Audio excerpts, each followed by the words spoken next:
एक चौकीदार था जो बहुत सिंपल लाइफ जीता था। इट मीन्स उसकी लाइफ में ऐसा कुछ था नहीं जिसके बारे में मैं बता सकूं। सिंपल पहनना, सिंपल खाना, क्योंकि गरीबी बहुत ज़्यादा थी। 38 साल की उम्र तक बहुत मेहनत करने के बाद उसने $12,000 का एक घर खरीदा और अपनी पूरी लाइफ उसी घर में बिताई। सिंपल खाना, सिंपल रहना, सिंपल पहनना, सब सिंपल था क्योंकि इतने कुछ पैसे तो थे नहीं। 2014 में उसकी डेथ हो जाती है एंड जब वो मरा तब उसकी नेटवर्थ थी $8 मिलियन, जिसमें से $2 मिलियन उसने अपने बच्चों को दे दिए और $6 मिलियन हॉस्पिटल और लाइब्रेरी को डोनेट कर दिए। लेकिन एक चौकीदार जिसने अपनी पूरी लाइफ एक $12,000 के घर में बिता दी, उसके पास इतने पैसे कहाँ से आए? अगर आपको भी जानना है और समझना है कि आप भी ऐसा कैसे कर सकते हैं तो ये समरी आपके लिए है। नमस्ते दोस्तों, गुरु स्मृति में आपका स्वागत है। आज के वीडियो में हम साइकोलॉजी ऑफ मनी बुक के कुछ इंपॉर्टेंट लेसन्स के बारे में बात करेंगे। उस चौकीदार को जितने भी लोग जानते थे वो सब हैरान थे क्योंकि उन्हें उससे इतनी उम्मीद थी ही नहीं। जब पता किया गया कि उसके पास इतने पैसे कहाँ से आए तो लोगों को पता चला कि उन्होंने लाइफ टाइम जितना हो सके उतना सेव किया और अपने पैसों को ब्लू चिप स्टॉक्स में इन्वेस्ट किया और पेशेंस के साथ अपने पैसों को कंपाउंड होने दिया, जिसकी वजह से उनकी थोड़ी सी सेविंग्स $8 मिलियन में बदल गई। इन्हीं की डेथ से पहले एक और बंदा ट्रेंडिंग में था। बेसिकली इस आदमी के पास MBA की degree, Harvard education, moral lynch के एम्प्लॉयड एंड फाइनेंस में एक बहुत अच्छा करियर था। मतलब अगर सीधे शब्दों में कहूँ तो इस बंदे के पास नॉलेज भी था, डिग्री भी थी और पैसे भी थे। ईयर 2000 में इस बंदे ने अपने बंगलो जैसे घर को बड़ा करने के लिए हैवी लोन्स लिए। इस घर में 11 bathroom, 2 lift, 2 pool and 7 garages थे। इस घर को मैनेज करने के लिए $90,000 का खर्चा आता था। अगर इंडियन करेंसी में बताऊं तो 66,42,000 रुपए के करीब इस घर को मैनेज करने में लगते थे। सब कुछ बढ़िया चल रहा था, लेकिन फिर 2008 में रियल एस्टेट बूम आया और ये बंदा कंगाल हो गया। इसके पास कुछ नहीं बचा था। इस बंदे का नाम था रिचर्ड।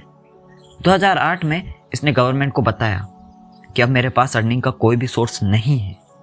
सबसे पहले उनके पाम बीच हाउस को बंद किया गया और फिर 2014 में उस बंगलो जैसे घर की बारी आई जिसको मैनेज करने के लिए $90,000 का खर्चा आता था और लास्ट में उनकी पूरी प्रॉपर्टी नीलाम हो गई, वो भी कौड़ियों के दाम।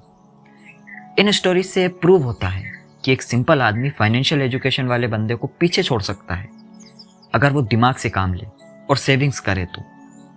भाई, जो पावर सेविंग्स की होती है ना, वो और किसी चीज़ की नहीं होती। अब कई लोग सोच रहे होंगे कि मरने के बाद बिलियनर बनने का क्या फ़ायदा। तो मैं आपसे ऐसा बिल्कुल नहीं कह रहा हूँ कि आपको पूरी लाइफ सेविंग करके और मरने के बाद उनको अपने बच्चों को देना है। आपको पूरी लाइफ सेविंग तो करनी है, बट ऐसी जगह से जहाँ पे पैसे खर्च करना अननेसेसरी है। जैसे कि अगर आपका काम साइकिल से हो रहा है तो वहाँ पे बाइक मत लो, बाइक से हो रहा है तो कार मत लो, कार में अल्टो से काम हो रहा है तो BMW मत लो। आई होप आप समझ रहे होंगे कि मेरे कहने का मतलब क्या है। तो आपको ऐसी जगह से पैसे कमाना है। पैसों के मामले में लक एक बहुत इंपॉर्टेंट रोल प्ले करता है। कई लोगों के अमीर बनने का सीक्रेट लक भी है। फॉर एग्जाम्पल, बिल गेट्स ने ऐसे स्कूल में पढ़ाई की है जहां 1968 में कंप्यूटर था।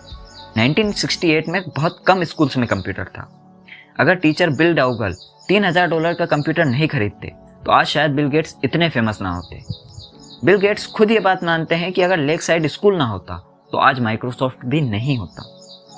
लेक साइड स्कूल में 3 दोस्त थे जो कंप्यूटर एक्सपर्ट थे, Bill Gates, Paul Allen and Kent Evans. Kent Evans भी एक बहुत इंटेलिजेंट आदमी थे, बट ग्रेजुएशन पूरी करने से पहले ही उनकी डेथ हो गई। इसे आप उनकी बुरी किस्मत कह सकते हो। किस्मत एक बहुत ज़रूरी चीज़ है। कई बार हम आगे सिर्फ इसलिए नहीं बढ़ पाते हैं क्योंकि हमारी किस्मत अच्छी नहीं होती, बट हार्ड वर्क और स्मार्ट वर्क के साथ किस्मत को भी बदला जा सकता है। ये पर्सनली मेरा मानना है। कई लोगों के लिए 100 रुपये बहुत होते हैं, बट कई लोग 100 रुपये में एक दिन तक नहीं गुजार पाते क्योंकि दोनों की लाइफस्टाइल अलग अलग है। इससे फ़र्क नहीं पड़ता कि आपके पास कितने रुपए हैं, फ़र्क इससे पड़ता है कि क्या वो पैसे आपके लिए एनफ हैं।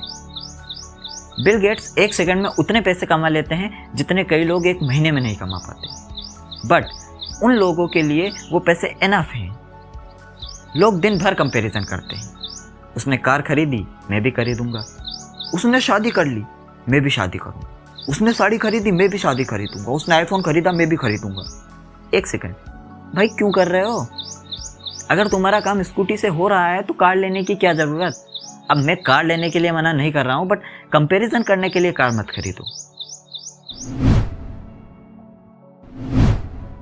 वॉरेन बफे के पैसों के पीछे एक सीक्रेट है। वो अमीर इसलिए नहीं हुए क्योंकि उन्होंने करोड़ों रुपए इन्वेस्ट किए थे। वो अमीर इसलिए हुए क्योंकि उन्होंने 76 सालों तक लगातार अपनी इन्वेस्टमेंट को कंपाउंड होने दिया। उनके पास ज़्यादा पैसे नहीं थे, बट टाइम बहुत था। अगर आप भी इतने लंबे टाइम तक इन्वेस्टमेंट करोगे तो हो सकता है आपको भी इनसे ज़्यादा प्रॉफिट मिले और आपकी वेल्थ इनसे भी ज़्यादा हो जाए।